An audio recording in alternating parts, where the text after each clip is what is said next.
thank you very much, Servier, for organizing this educational webinar with support of the National Heart Association of Malaysia, the NHAM, and also the Malaysian Heart Rhythm Society, MHRS. So whether you like it or not, the online teaching and CME is going to be the future of healthcare education. In fact, yesterday I was also learning EP at home, something that most of us would never thought of a couple months ago, where you can learn and while you're sitting at home. Now, webinar used to be something very boring. So why would you want to sit at home while you can attend conference, a workshop, take a few days off from work, stay in a 5-star hotel sponsored by company for a weekend, right? And now everyone is forced to do so. So in fact, I find it myself actually quite convenient, no need to travel to the event place, the hotels. I can just sit down comfortably, seeing my patients, ask the patient to wait while I host a mass webinar. So I would like to encourage the audience to support more of our local webinars delivered by local key opinion leaders, as the topic that we discuss are more relevant to our local epidemiology and practice. And we will add also some local flavors to our talk. So why would someone would like to have nasi lemak in Singapore when they can have it in Malaysia, right? I hope I don't upset Singapore here. Just kidding. In fact, Malaysia is better. Okay, let's introduce our superstar today. We are delighted to have none other than Dr. Masuk King, currently practicing as a consultant cardiologist and electrophysiologist in Loh Guan Lai Specialist Center, Penang. He started off his EP fellowship almost a decade ago in IJN 2011, where I met him and became a good buddy of mine since then. A year later, in 2012, he pursued further in advanced electrophysiology and research abroad in the David Geffen School of Medicine in the University of California, Los Angeles. So after back to Malaysia, he works in Penang General Hospital. So you're from the south northern region will know him very well before he moved to private practice. So let us welcome Dr. Masuk King to deliver his very interesting topics for today. All right, thanks. Azim, can you hear me? Can, right? All right. Thank you very much. I'm a bit worried because just now I hear some echoes. Maybe it's from my end only. Do you hear echoes from my voice? All right, great then. Okay, welcome everybody to the second season of EP in EP, Cardiac Electrophysiology in Everyday Practice. The first season was a blast. Thank you so much for the warm feedbacks given to us. It makes us wanting to do more of similar topics. Second season, I call it Finite, Ice Golem, and the Elusive Brady. Let's get right into it. I have nothing to disclose. Preamble here, guys. Face the fact, we are extremely comprehensive of a flat line. And that happens for a good reason, because a flat line is synonymous to mortality. And we don't want that to happen to our patients, right? A flat line is definitely something really, really sinister. We don't want that. And we are rightfully so to be alarmed by seeing a flat line. Now, a permanent flat line is mortality. How about a transient flat line? Bradyarrhythmias, a slow heart rate, or even a pause. The heart stops for a moment in time. Would that be dangerous as well? It should be, because we are worried of flat line. Now, a flat line is a permanent one. How about a transient one? Now, we need to have these key Brady facts in our mind. Number one is, there are transient flat lines, bradyarrhythmia, which are part of normal human physiology. Now, this is point number one. It's in blue color. They are benign. Blue means okay. Second point is, there are transient flat lines, bradyarrhythmias, which are due to us, doctors prescribing medication for patients. You know, there are numerous medications that can do that.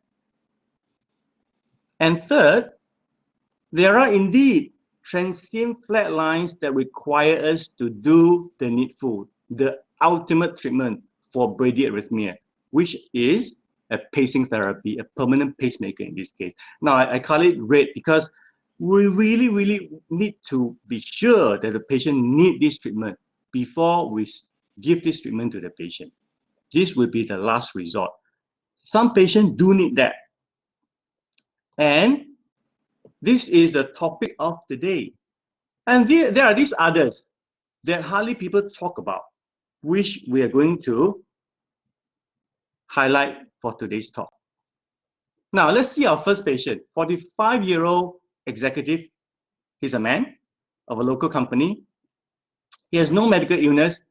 He presented with one episode of dizziness. He described as, oh, doctor, I was driving my car, but suddenly I felt like I got dizzy spells. I felt I want to faint, but I didn't faint.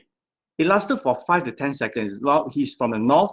For those of you understand Hokkien, he said, "O am hin." O am hin means dizzy, but I didn't faint. I was sober. I was able to recollect the full memory at that time. Now, I drove my car and at the roadside. I stopped my car there. The symptoms disappeared within 10 seconds. I did inquire further history on family history of sudden death, which is none. But he said that his father, not sure about the details, but was diagnosed to have heart problem, IHD, at the age of 78. He passed away at the age of 78. Now, this is very common history. When you ask the patient always says, yeah, one of my relatives, they're diagnosed with a heart problem / IHD. Now, the reason why he came to see you is because he wants your second opinion. Now, I always say that I'm blessed, so much so that I'm very relaxed because most of the work done by my other colleagues, all listed here normal, blood tests are normal. My colleague did a stress test on him, normal, echoes normal. Even he did an angiogram, which is normal. But of course, I didn't repeat any of this, but I repeated one only, the physical examination, which I concur with my colleague, is normal. Now, if you look at this, this is the only abnormality here. And that's the reason why he came for second opinion. It's a Holter tracing, significant part of it. You can clearly see that this patient has got a pause of 2.4 seconds. Now, my colleague has suggested for a permanent pacemaker implantation. Now, first poll for my audience. What would you do? 3 options only. Go ahead, do a pacemaker implantation. Or you want to repeat the Holter, or say, no need pacemaker implantation. Please poll.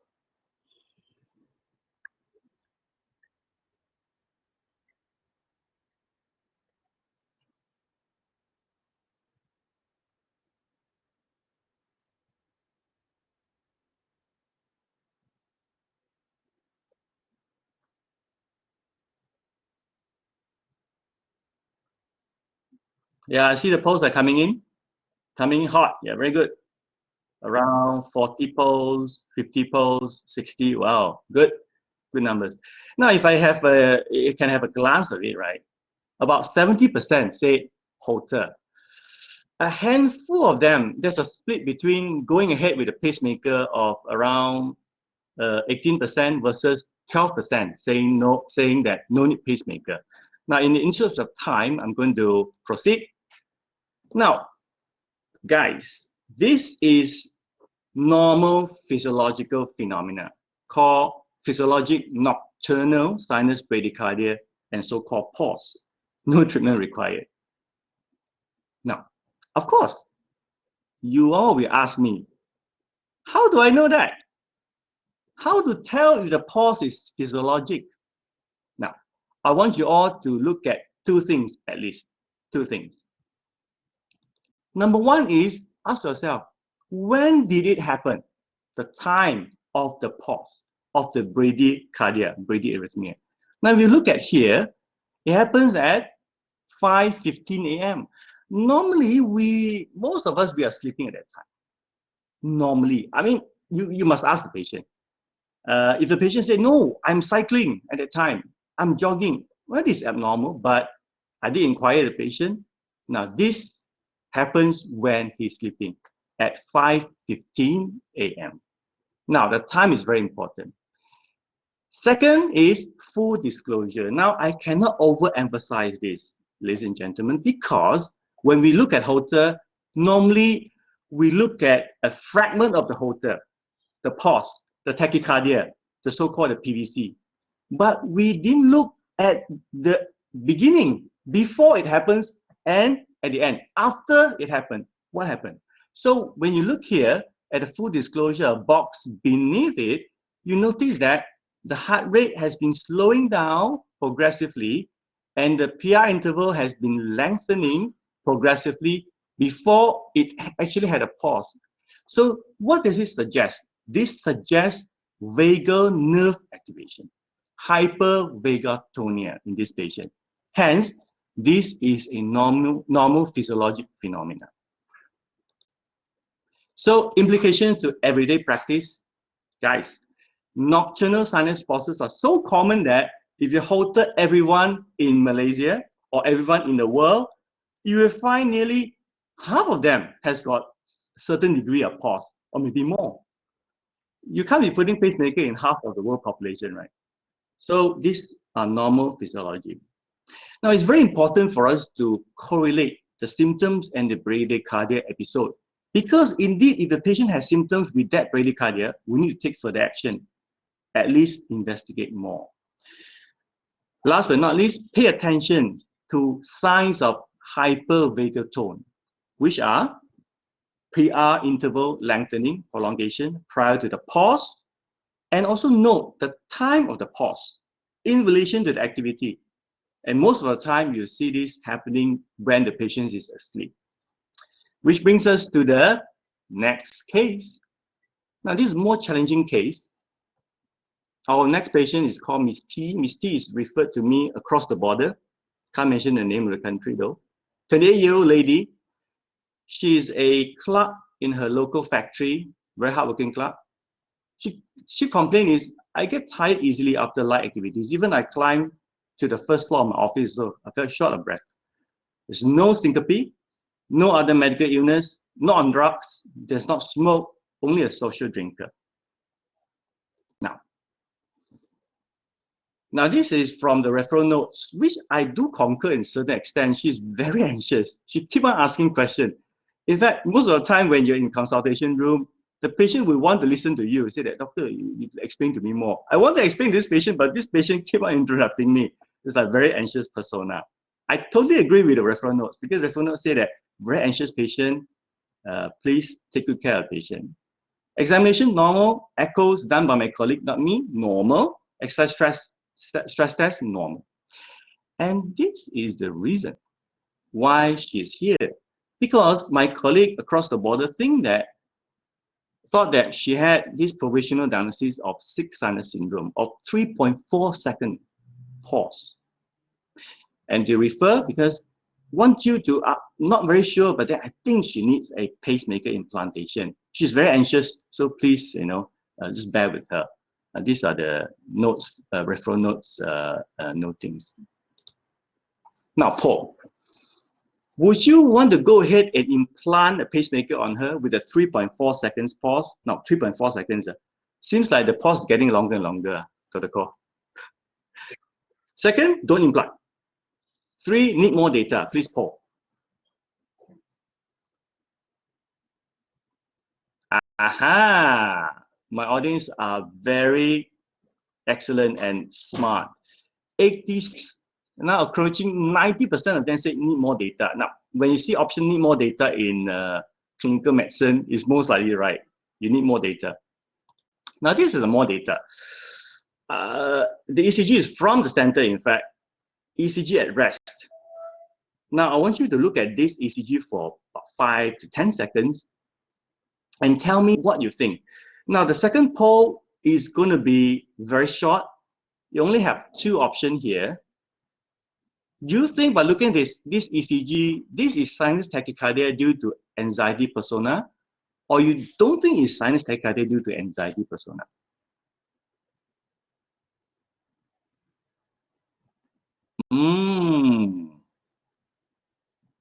Well, it's a tough fight, but second option is winning.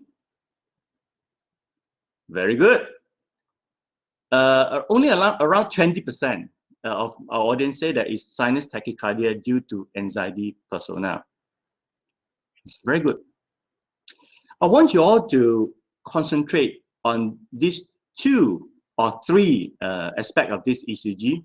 2 leads: lead AVR, lead 2, limb lead 2, and the circle there, zone of transition. Now, when we say zone of transition, this is the gold mine for the EP folks.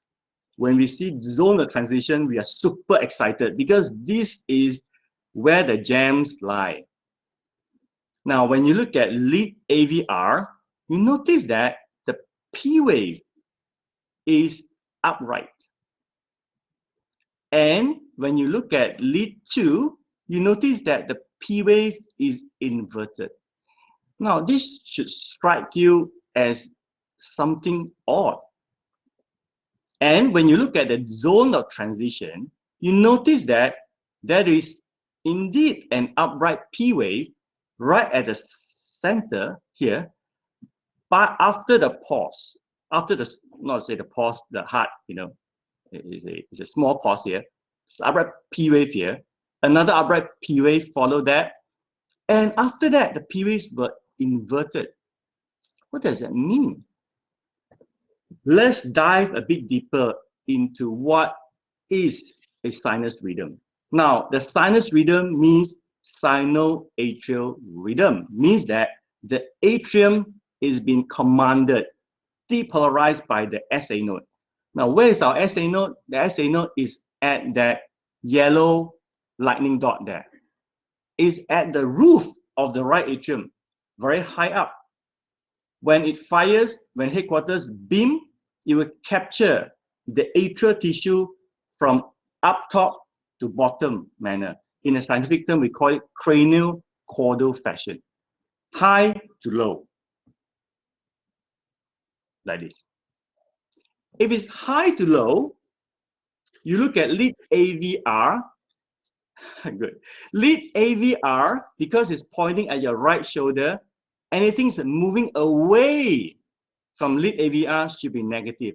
And hence, the P wave during sinus rhythm in lead AVR should be negative. It cannot be positive. And you look at the flip side of it, lead AVR is pointing right across at lead 2, limb lead 2. Limb lead 2 is pointing towards the heart apex. And because the depolarization wavefront is coming from high to low, lead 2, because it's the wavefront coming towards it, lead 2 will be recorded a positive deflection. This is sinus rhythm. But how about our patient? Our patient is the opposite. The atrium has been depolarized from lower part, low to high.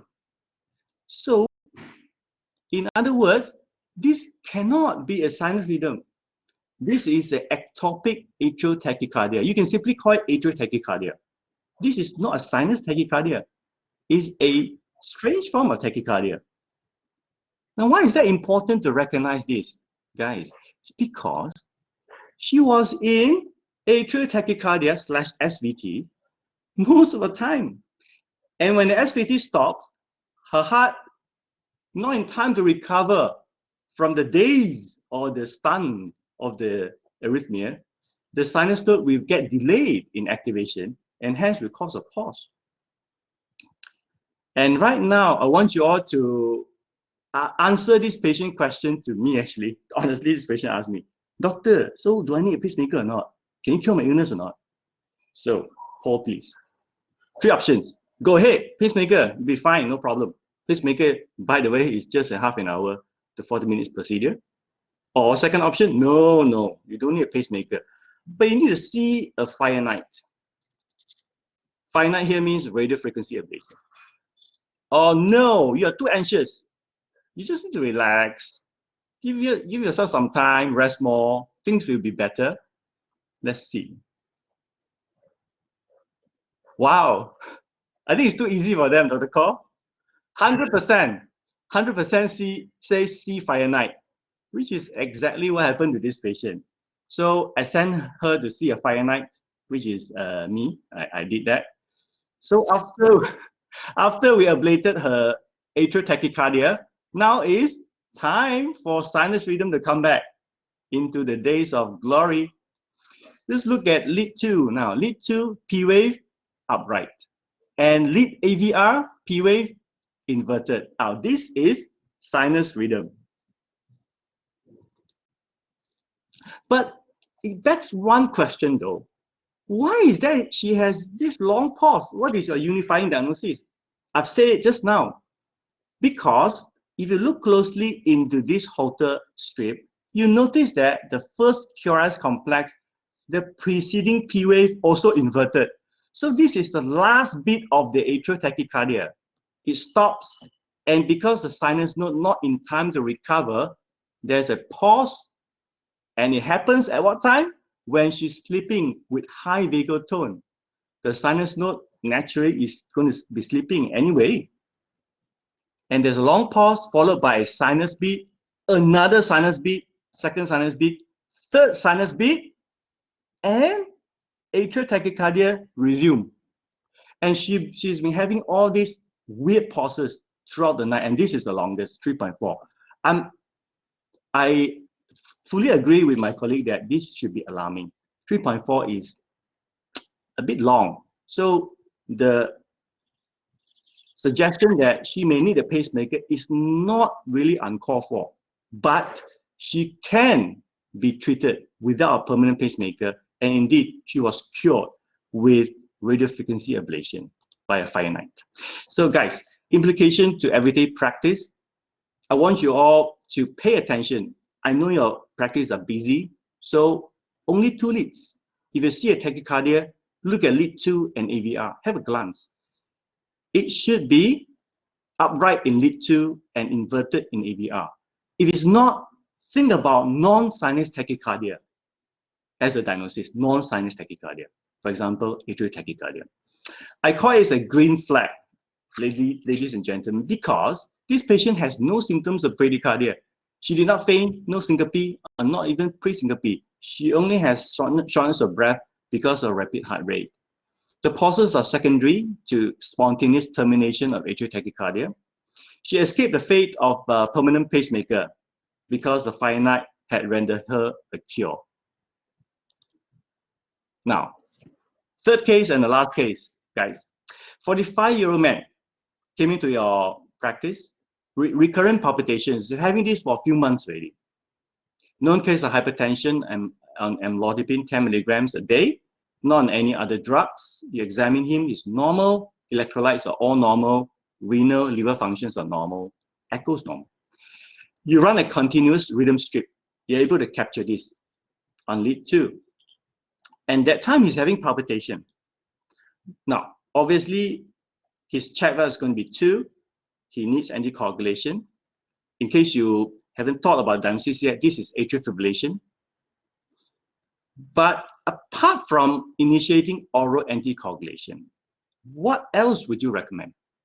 Notice here that you recorded a staggeringly long pause, 3.8 seconds. Poll next. First option, PPM. Second option, Holter. Third option, send to a cyanide.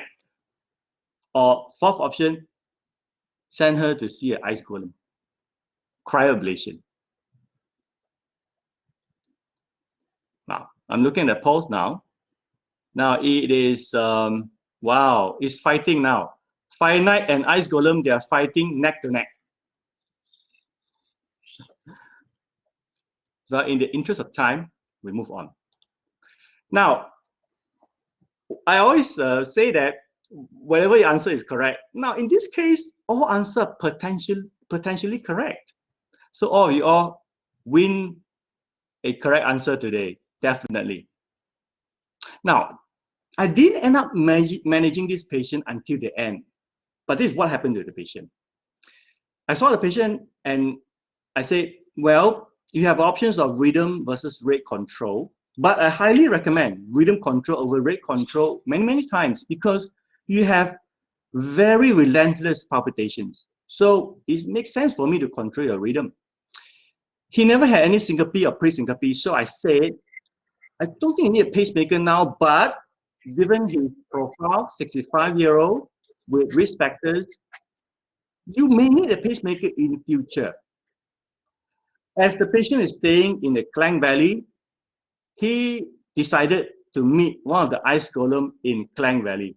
One of the ice golem in Klang Valley is Dr. Kaur, in fact, but he didn't end up seeing Dr. Kaur. Now, one of our colleagues did a fantastic job, did cryoablation on him and cure his arrhythmia. At least until a year now, I asked him how is the patient doing. He said it's still fine. This is the 3 months after cryoablation Holter report from my colleague. No more significant sinus pauses, maintaining sinus rhythm, no AF recurrence, only less than 1% of supraventricular beats, which can be considered normal. Now, implications to everyday practice. When we see this very common phenomena, we call this Brady Syndrome. Don't jump into conclusions saying that the patient needs a pacemaker simply because you see a very staggeringly long pause of 3.8 seconds or even 4 seconds. We need to evaluate the integrity of the electrical elements of the heart. In this case, SA node and AV node. Unfortunately, when the patient is in atrial fibrillation, we're unable to evaluate that properly. You only can see the function of the AV node and SA node properly when you convert the patient back into sinus rhythm for a longer period of time. Then you can tell. And don't hesitate to call in the finite or ice golem if you have to, because sometimes patients really need that kind of treatment in order for us to evaluate further whether the SA node and the AV node, they are still intact or not. And by doing all this, you may be able to save a pacemaker implant today, which is very costly. Now, take homes, ladies and gentlemen, key Brady facts checklist. I've upgraded it. These 3 facts are still there. Brady arrhythmias can be normal, can be part of human physiology. Second, Brady arrhythmias can be caused by us, exogenous stimuli. For example, medication and vasovagal syncope, which is a whole different topic altogether. And there are Brady arrhythmias, which I totally agree, must be treated and only can be treated with pacing therapy, permanent pacemaker. But there are these others. There are Brady arrhythmias, surprise, surprise, surprise, can be treated without pacemaker, but instead with ablative therapies. Now, this surprised a lot of my colleagues when I tell them, I say, well, I always thought the ablation works for tachycardia. It works for bradycardia. Wow, blows my mind away.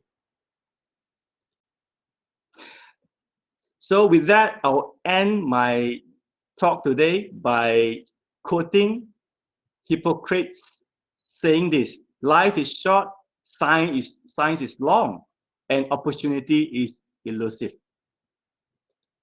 He said in before Christ, 400 before Christ. So today, we're adding it to, and so is Brady arrhythmias. With that, thank you so much for your kind attention. Please give us feedback on what you want the next season's content to be. I have about 2 more seasons contents lined up for you guys. And again, I give a shout out to Dr. Kaur, Elias ECG Talk, and me, myself, Elias EPT Chat at Twitter. We will learn more together at Twitter. Thank you very much.